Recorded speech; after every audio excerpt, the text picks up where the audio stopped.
Good afternoon and welcome. What about collaboration? Let's talk about collaboration. How successful are we in the way we collaborate? Now, I've been working in the public health for many years, and that means I participated in a lot of different projects, national, international, local. And it also means, like many of you, by the way, I experience a lot of different ways in how people work together.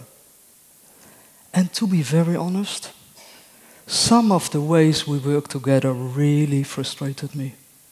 It really annoyed me. Now let's give you an example. I remember I sat down behind the computer working out all those wonderful ideas different parties came up with, and I made those into concrete plans.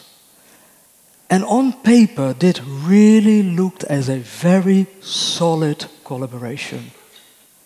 Now, what happened? What happened between that very moment and the moment we somehow ended up having a discussion about whose order or logo should be where and in which order, about text and colors? Now, this example doesn't stand alone, and I even think some of you might have some recognition here. Now, it inspired me to further explore what's happening in collaboration. And I finally did some studying, and I ended up being a team coach. Now, in our work, collaboration is inevitable. We always have to work with different parties because that's the public character of our sector. And if only because it's one of the conditions by the local government, the national government, and what about funding?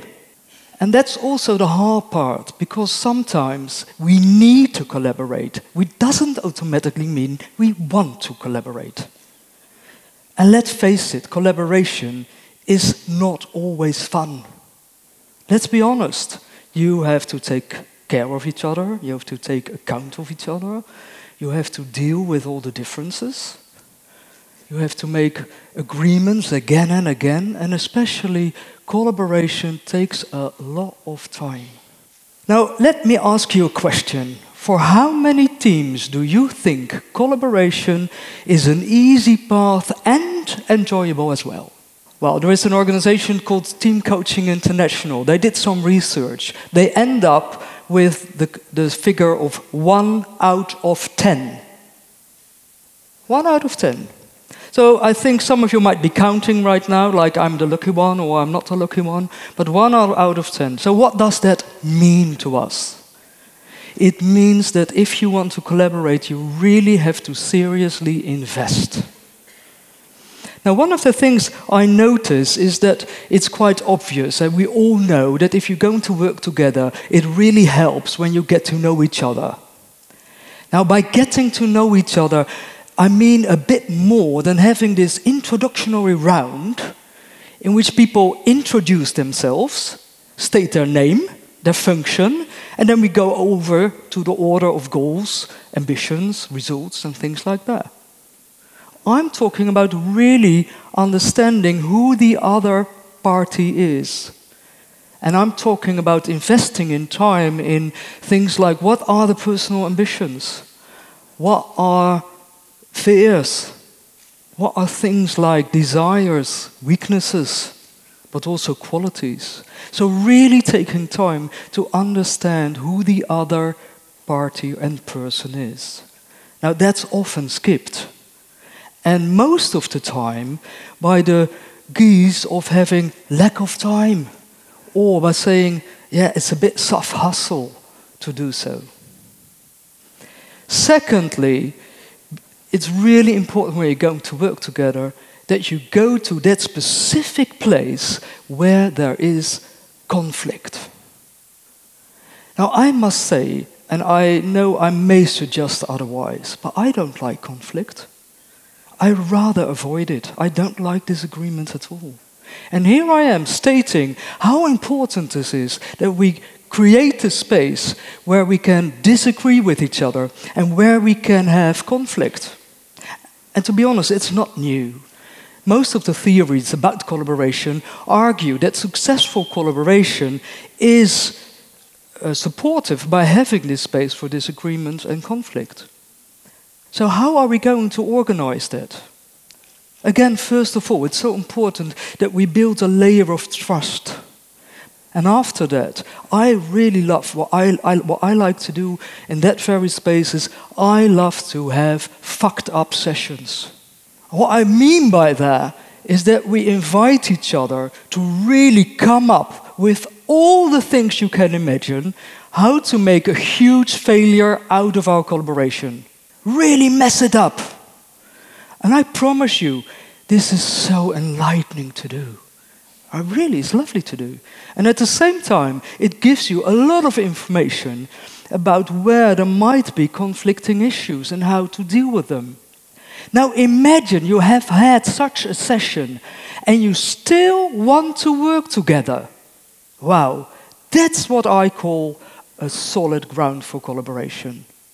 Of course, you have to park the issues you cannot agree on. Of course, you have to do that. And you really have to find out how you're going to manage them, that's for sure. But at the same time, now you can focus on how to make your collaboration really successful. Now, in this very stage, it also might occur that the difference you faced are too large to bridge.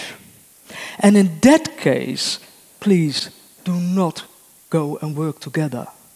Because you know you will end up with endless repeating discussions on the same themes or logos or text or colors, and that's not what you want. One of the other reasons why you shouldn't go collaborate when you really find out that the differences are too big is that you know you will probably end up with a bad result, or at least a result which is a weak version of the one you in your originally plan had designed. When I go back to the example I started with, I can't recall we ever, took time to get to know each other. I can't recall, especially, that we never went to that area where it, became difficult. So there was, during the project, all the time, there was this slumbering beneath of unoutspoken differences. And it didn't help how the way we worked together. And also the result could be better. Now, I like to end this short talk with a quote from one of my favorite philosophers at this moment. And he's called Alain de Botton. Now, some of you might know him, but Alain de Botton is not only a philosopher, he's also the founder of the School of Life.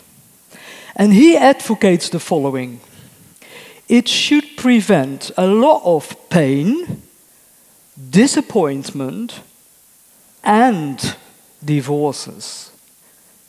If people should start at one of their very first dates to share their craziness. And I like to apply that also into our work. So when we collaborate, realize it's all about relationship.